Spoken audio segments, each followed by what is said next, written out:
Welcome to Terrorific, the place where it's perpetually spooky season. I'm your host, Brandon O, and we are continuing our run through the Saw films in an effort to crown the #1 most diabolical trap across the entire series. To recap our current standings, the winner from Saw 3, The Rack, ousted, the winner from Saw 2, The Death Mask, as well as the winner from Saw 4, the 2x4, aka the Motel Trap. In this episode, we'll see if The Rat can make it 3 dubs in a row as it goes up against our next crop of contenders from Saw 5. Now, a buddy of mine asked me the other day if I was tired of watching Saw movies yet. And my answer to that is, yeah, kinda. And I'll tell you why. The thing that I like most about horror movies is also the thing that I dislike most about horror movies. And that thing is the way that they make me feel. I think the primary purpose of any film or television show or, piece of entertainment is to make the viewer feel something. If you're watching a comedy, you want to feel amused. If you're watching a drama, you want to feel saddened or angered or maybe so deeply introspective that it causes a midlife crisis. But I think the easiest and most consistent emotion to elicit from an audience or viewer is fear. Fear and its offshoots, such as disgust and discomfort.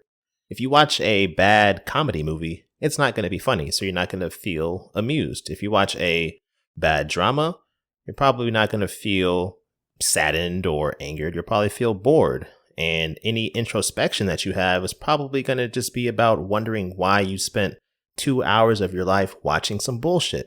But if you watch a bad horror movie, no matter how awful it may be from a writing perspective, acting perspective, whatever, if there's enough blood and enough gore, you can still feel that discomfort and disgust. And I love that because I'm a person who maybe there are some times where I would say I suffer from existential ennui. And that sounds really dramatic. But there are days where I just sit in this state of neutrality or apathy. And you may be thinking to yourself right now, wow, this guy watches horror movies in order to access his emotions? That's fucking weird. Why doesn't he just watch something lighthearted and fun? And that is a very valid question to ask. I look at it from the perspective that if I know I'm going to eventually return to this average, middle of the road, neutral feeling, would I rather go from feeling up to coming down or being down and then coming up? I think we all have these little psychological tricks that we play on ourselves in order to keep making it through life. And I guess this is just one of mine. But like with nearly everything in life, there are limits. There's only so much fake blood, gore, violence, carnage I can watch before I need a break, before it starts to take a little bit of a mental toll and I need a palate cleanser. It's during these times that I don't want to wait until I naturally return to my median state. I need to kind of accelerate the process. So that's when I'll pop in a rom-com or something lighthearted and fun. But I haven't found time lately to watch that palate cleanser. And so the grind is starting to set in a little bit. Now, I'm not telling you all of this in order to complain. I'm telling you this to set up a little trip down memory lane, bars, that I'm about to take you on and how it connects to Saw 5. From the late 90s to the early 2000s, a sitcom aired on Nickelodeon that was about a young boy whose life is changed when his strange cousin comes to stay with his family. With this cousin's help, this young boy learns life lessons and tackles the ups and downs of growing up. Now, this cousin happened to be a puppet, and if you know, you know. This show I'm referring to is none other than Cousin Skeeter, one of the great treasures of American television. But also in the early 2000s, I was approaching puberty. So I was starting to notice girls. Therefore, I was more focused on the best friend of the young boy in that show, a character by the name of Nina, who was played by none other than Meagan Good. Which brings us back to present day, because Meagan Good was one of the participants in the games in Saw 5. So right when I'm hitting this wall, feeling this gore fatigue. My very first celebrity crush materializes on screen, providing me with this palate cleanser, allowing me to reminisce on the good old days watching Cousin Skeeter. And man, that was such a great show. But now let's get to why you're here and start breaking down Saw 5. So the film was released in 2008, making it the 5th consecutive year that we've had a Saw film released. And this quick churn of these movies, like this almost assembly line that they have going on, while yes, it's pumping out a product, you're starting to see the quality of the product deteriorate. On Rotten Tomatoes, Saw 4 had an approval rating from critics of just 18%. It's hard to imagine something else coming along and beating that, but Saw 5 managed to accomplish just that with a rating of only 13%. Audiences were slightly more kind, giving it a rating of 52%. But the critics' consensus reads, if its plot were as interesting as its torture devices or its violence less painful than its performances, perhaps Saw 5 might not feel like it was running on fumes. Damn. Patrick Melton and Marcus Dunstan returned to write the screenplay, once again, as they did for Saw 4, but we do see a change in directors. So Darren Lynn Bousman, who had directed the previous 3 films, has now stepped away, and on comes David Hackle, making his directorial debut. And what's cool about that is that he had previously served in various production roles on set, working on Saws 2 through 4, so he finally got his chance to be behind the camera. And on that note, let's get to trapping. Once again, consider this your spoiler alert. The central plot line of the movie is that it's a cat and mouse thriller. Detective Hoffman is being pursued by Special Agent Strom because Strom is 99% certain that Hoffman is Jigsaw's secret second accomplice. But the subplot is that 5 people, 5 strangers who share some common thread, they've been put into a new game. And it turns out that their common thread is that some random apartment building was burned down by one of the 5 people. He was a rich kid, junkie, so he burned it down in exchange for some heroin. He thought it was like an empty, abandoned building. It was not. There was like 8 people in there, so they died. And then one of the other people in this group of 5 was like a city planner who approved permits to build the new building in place of the one that burned down. And then there was like a real estate developer who like pushed it through, and like a fire inspector who swept it all under the rug, all this shit. And so that is where we begin our trap rankings. So by my count, we have 8 traps. Coming in at number 8, we have the 4 chambers trap. This trap is so mild and seems like so relatively easy to complete successfully that I don't understand how they didn't complete it successfully. So we have 4 survivors from our subplot group of 5. They enter into a room that has 4 locked chambers. Above them are glass jars hanging from the ceiling. Within these glass jars are the keys needed to unlock the chambers, but the catch is only 3 keys will work. But they must retrieve these keys, unlock the chambers, crawl into them before a 1-minute timer expires, because once it does, explosions will go off, because in the corners of the room are jars filled with nails, homemade nail bombs. And so whomever is not in a chamber will be shredded and cooked. But of course, everyone is so distrustful of one another that they fight, hit each other, blah, blah, blah. But as the first person finds a successful key and crawls into the chamber, it becomes very apparent that these chambers are large and that more than one person can fit in it.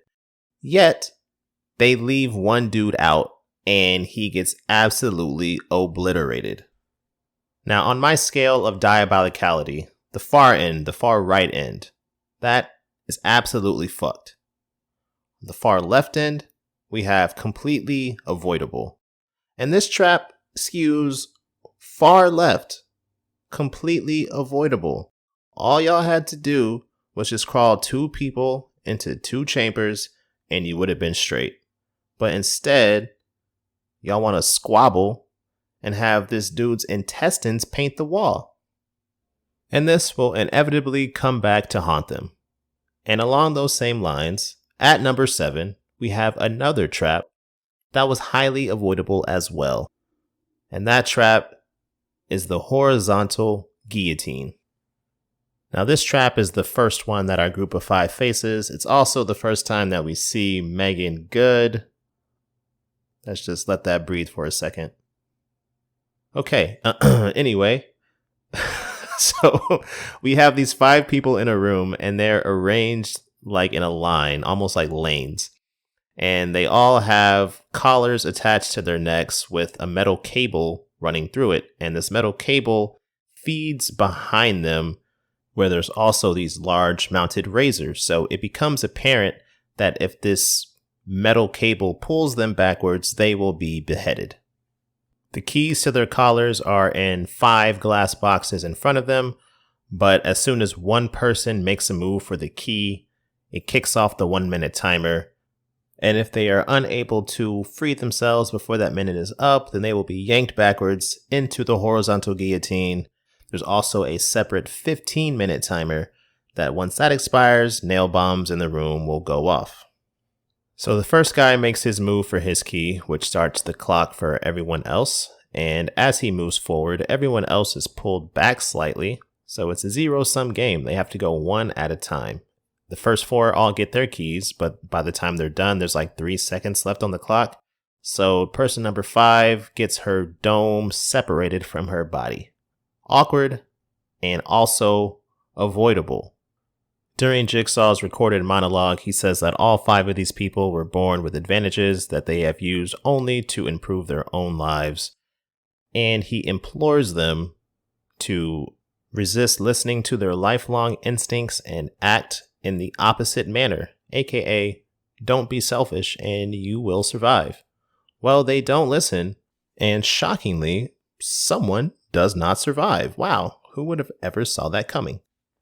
At number 6, we have the shotgun trap. Now, during one of the many flashbacks that are found in this movie, like holy shit, there are so many flashbacks. But during one of these flashbacks, we see how Hoffman first meets Jigsaw. So Hoffman had committed a murder of a dude who had killed his younger sister and been released from prison early on a technicality. So he killed this dude, but he set it up in a way that made it seem like one of Jigsaw's traps. And Jigsaw obviously reads the paper, so he got wind of this and was like, hey, I didn't do that shit. You're tarnishing my legacy. You're going against what I stand for, how I preach, and I don't rock with that. So he abducts Hoffman and puts him through his own test. And this trap is essentially just a job interview. So Jigsaw ties Hoffman to a chair with a double-barreled shotgun pointed under his chin, and he has wrist restraints that are attached to the trigger, so trying to escape will cause the gun to fire. Now, after some standard Jigsaw preaching, he pulls the trigger, but that first barrel was empty. So now Hoffman has a new lease on life and is brought into the fold. Hoffman was never in any real danger. The only reason that this clocks in at number 6 is because he thought he might have died for that split second. And so that psychological aspect gives it a slight bump over our other mild traps. But yeah, overall, not that bad.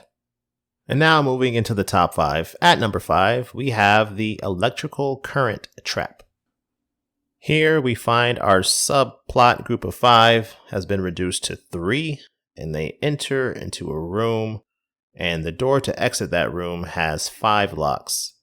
And the 5 electrical circuits powering them must be closed in order to unlock the door. And the only way to accomplish this is to find a way to connect all 5 cords to the water in the bathtub that's in the center of the room. And you have to close those circuits and the door will open, but there's a 3-minute timer. And when this ends, an electrical current will surge through the entire room, locking the door forever. At this point in the movie, despite being the token minority, Meagan Good's character is surprisingly still alive. But of course, all good things must come to an end, and the other two survivors in our subplot group of 5 turn on her, kill her. They stab her in the neck with one of these electrical cords. She bleeds out. They throw her in the bathtub, and they insert all the other rods, including the 5th one, which is a hook. They hook Meagan Good's character's corpse in the back of her head, and electricity surges through her body. They deep fry her like some menu selection at a state fair. And with that, you can consider me to officially be part of the 48% of audiences who thought that this movie was a piece of shit. Wow. So let's pour one out for Meagan Good's character. But she made progress because she was in another horror movie earlier in 2008, the American remake of the Japanese film One Missed Call. And in that one, she did die first. So at least, she was like 4th this time or whatever. Yay. And speaking of the number 4, our number 4 trap is the fish tank trap. Chronologically speaking, the beginning of Saw 5 is happening at the same time as the end of Saw 4, which is happening at the same time as the end of Saw 3. So we see Agent Strom stumble upon Jeff right after he killed Jigsaw, the Saw 3 scene. He shoots Jeff, which we saw in Saw 4, and then he finds a secret door/passageway with a tape recorder hanging in there, and it warns him not to proceed. Stay in the room he's currently in, and he says, "Fuck you," and proceeds, and immediately gets jabbed in the neck with a needle and abducted. When he awakens, he finds himself sitting in a chair with a glass tank over his head, and there are 2 hoses inside this tank, and those hoses are attached to water jugs hanging overhead. Now, no tape with instructions plays. This is just a pure death trap. So water starts pouring in, Strom begins to drown, but being the resourceful guy he is, he finds a pen in his pocket, stabs himself in the throat, removes all the pin parts, and uses that tube to breathe through until he's rescued and survives this trap. On the spectrum from completely avoidable to absolutely fucked, I think this falls, pretty much in the middle. It was avoidable in the sense that the tape told him, do not proceed. But as a law enforcement officer, you kind of have to anyway. So I'll give him a pass on that front. And then as far as being completely fucked goes, yeah, he had no way to escape this trap. At least that's what the design was, the intent was. He was supposed to die. But his pockets weren't searched and emptied, so he kept the pen and was able to use some MacGyver-ass tactics to get out. So respect to Agent Strom for having the awareness to stab himself in the neck with a pen, although he did not have the awareness to warn his partner, Agent Perez, to back away from a puppet before it exploded in her face. So let's not give him too much credit. At number 3, we have the blood donation trap. After they callously dispatched Meagan Good's character, our remaining 2 survivors from the subplot group of 5 find themselves in a room with this contraption. And this contraption has 5 armholes in it and blades in each slot. There's a beaker at the bottom of the contraption that's connected to the door, and they must fill the beaker with enough blood to weigh it down to unlock the door before the 15-minute timer expires and the nail bombs in the room go off. Now, the tape that's left behind explains that it's going to take 10 pints of blood in this beaker in order to open the door, which happens to be the same amount as what the average human body holds. Now, with only 2 survivors left, they have the option of using 1 person to fill up the beaker who will die, or 2 people giving 5 pints of blood each and maybe having a chance to survive. It's at this point that these doofuses, in all of their bitch assness, realize that these games were all designed for 5 people to participate in and succeed in. If they had just collaborated and listened to the very first tape, that said, I implore you to resist your natural lifelong instincts and just not be selfish, they would have been okay. But alas, these two people must stick their hands into this slot where a chainsaw, table saw, some kind of fucking saw awaits, wrecks their shit up, and we get a shot of one dude, his arm is split down nearly to the elbow. And it is disgusting. But that is what happens when you kill Meagan Good. Side note, I'm a blood donor myself. And when you donate, they take 1 pint of blood. But what's cool about the Saw franchise is that for the first 6 films, as part of the promotion leading up to the release of each film, they hosted a blood drive. They partnered with the Red Cross on a campaign called Give Till It Hurts. And over the course of those 6 drives, they collected approximately 120,000 pints of blood. So well done. That is amazing. Coming in at number 2 in our trap rankings, we have the pendulum trap. Now, this is the trap that opens the film. And on the spectrum of completely avoidable to absolutely fucked, this veers hard right to absolutely, definitely, unequivocally fucked. This was Hoffman's trap that caught the attention of Jigsaw. It served as the means of his revenge on the man who murdered his sister and was released from prison 20 years early due to a technicality. And so we find this dude chained to a slab, looks like. He has like a collar that's holding him down, and then his hands are also restrained. Not completely, he can kind of move them side to side, but not very much further than that.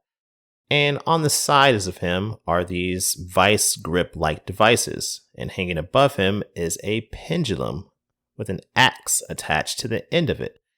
And he's informed that he must put his hands inside of this vice grip, which will crush his bones to dust, and he must do so within a minute before the pendulum axe comes down and slices him in half. Also, within 30 seconds, the pendulum will be low enough for the axe to actually touch his body. And despite successfully crushing his hands and completing the challenge that was posed to him, obviously Hoffman had no intention of actually letting him go, so he was cut in half. And because of that, having no chance to escape, guaranteed death. Absolutely diabolical. And most times, it will probably end up being number 1. But it is overshadowed by our number 1 most diabolical trap in Saw 5. A trap that I will refer to as the Panini Press. After spending the vast majority of the film hunting for Hoffman, Strahm finally has him cornered. He follows him to the nerve gas house from Saw 2, where he ventures down into the basement and he finds a room with a glass box in it. And in this glass box is a bed of broken glass as well. And on that bed of broken glass is a tape recorder. So Strahm plays it, and after some cryptic words from Hoffman, he says that the only way to survive the room is to get inside the box and bear the pain of getting cut by this broken glass. He goes on to ask if Strahm finally has learned to trust him. And obviously, Strahm does not trust him because why the fuck would he? But alas, Hoffman has heard this tape playing from down the hall, so he tries to sneak in and get the drop on Strahm, but Strahm hides behind a door, literally the only hiding place in the entire room. But somehow Hoffman doesn't know he's there. Anyway, he hides behind the door. And after a brief tussle, Strahm overpowers Hoffman, flings him into this glass box on the broken glass bed, and the lid for the box closes. At this point, Strahm's like, haha, I got you, you son of a bitch. And Hoffman begins to smile in the way that villains smile when they know they have won. And at this point, the plot twist comes into play.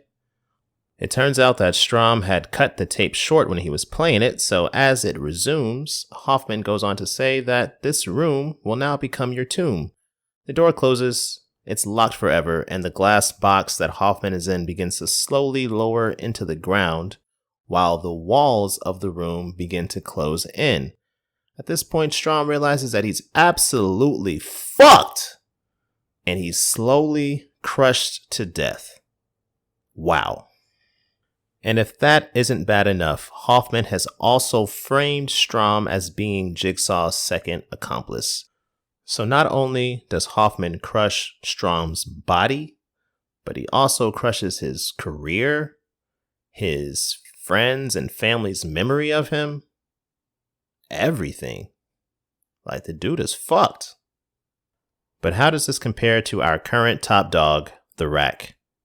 Well, both involve the breaking of bones, so that's kind of a wash. Both involve the slow breaking of bones, so the duration aspect is also a wash. So now the tiebreaker comes down to total damage. So in the Rack, our victim is getting both arms, both legs, and his neck broken. With the panini press, Strom is getting every single bone, organ, ligament, tendon, everything crushed. Every single part of his body gets obliterated.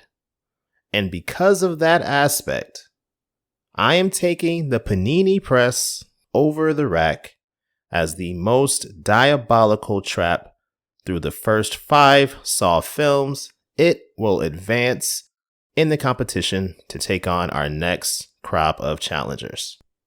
Peter the Panini. Man, that is a tough way to go out. And now for my closing comments.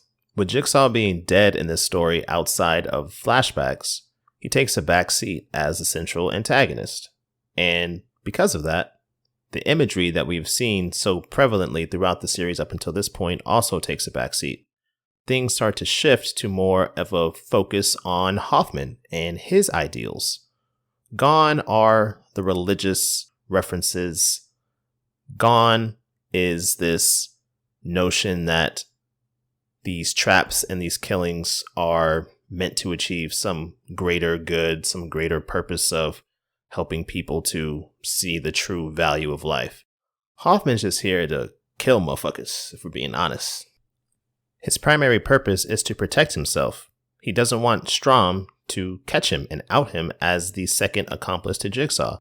Now, maybe because Jigsaw was dying of a brain tumor, he didn't care so much about being caught. But Hoffman is clearly trying to tie up loose ends. That's why he puts Strom into the fish tank trap in an effort to kill him. But what stood out most to me in this film was the conspicuous absence of the pig motif that had been so forward-facing for the last couple of films. The pig, as it relates to human nature and our propensity or our capacity to be corrupted and led towards sin, that was something that Jigsaw was focused on. It only shows up during flashbacks with Jigsaw in the scene, such as when he and Hoffman are abducting people for Hoffman's first venture into this trap lifestyle. But in the traps that Hoffman set up, such as the pendulum trap and the horizontal guillotine trap, collars play a forward-facing role in those traps. It's almost as if Hoffman is saying that people are animals. People need to be restrained and tamed, otherwise they'll go off and do wild shit if left to their own devices. And he feels like it's now his job, his responsibility to rein these people in. He is their master. So while Jigsaw rationalizes these torture devices as a teaching lesson, Hoffman appears to rationalize them as a means of exerting his own power. And with that, I bid you adieu. Next episode, we'll get into Saw 6. So thank you for pressing play, and remember to always keep it spooky.